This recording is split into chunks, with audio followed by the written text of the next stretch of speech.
Is Dr. Nick Goeders, the head of pharmacology, toxicology, and neuroscience at the medical school.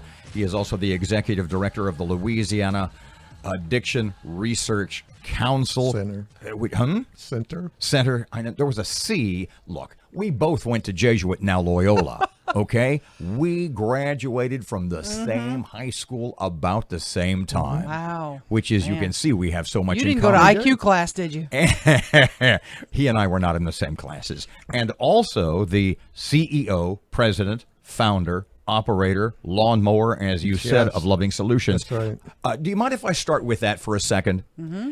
Because in your position, and I'm going to be critical here, but to make a point, in your position at the medical school and the research and all this other stuff, I'm going, it's just some guy in a lab. Just some guy in a lab. What does he really know about being on the street and dealing with people with addiction? Well, that's what Loving Solutions is about. Because you talk about Nick Goeders' boots on the ground. I ain't playing, am I? That's right. A few years ago, I decided I wasn't. It was just like what you said, being in the lab all the time. What do I know?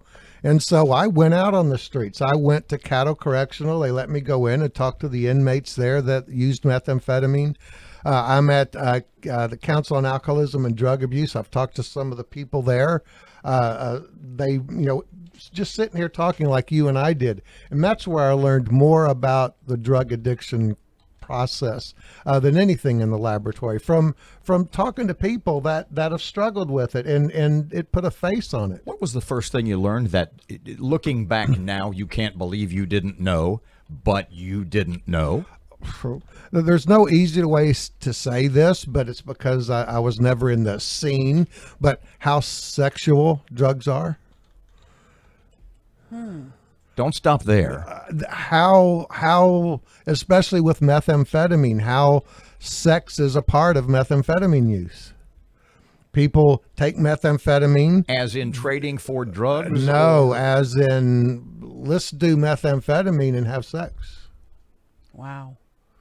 And it probably happens with a lot of other drugs. You were waving your arms a couple of seconds ago. I was waiting for you to leap in. I want to get back to the treatment, because your website, talking about the Louisiana Addiction Research Center, says you're dedicated to developing a continuum of care that will leverage potential therapeutic models.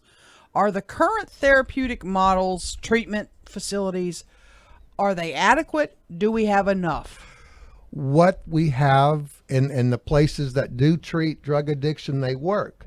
The problem is they're only for a certain period of time. A person goes in for 4 weeks or 8 weeks or 6 months or whatever it is. But then when they leave there, what happens? They go back to where they used to use the drugs. They go back to their family. They go back to their homes, whatever. And there's no continuum of care, and they fall through the cracks. And then the next thing you know, you're seeing them again. They're coming back in for treatment.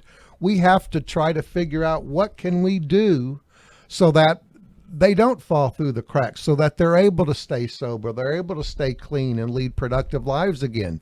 I and the people with me believe that Loving Solutions is one way to teach people how to live again, live normal lives again before they get sit back out into that. Loving Solutions is your home. Let's call it I don't think this is a misnomer, Reentry Home for female methamphetamine addicts. And they must be clean. Yes.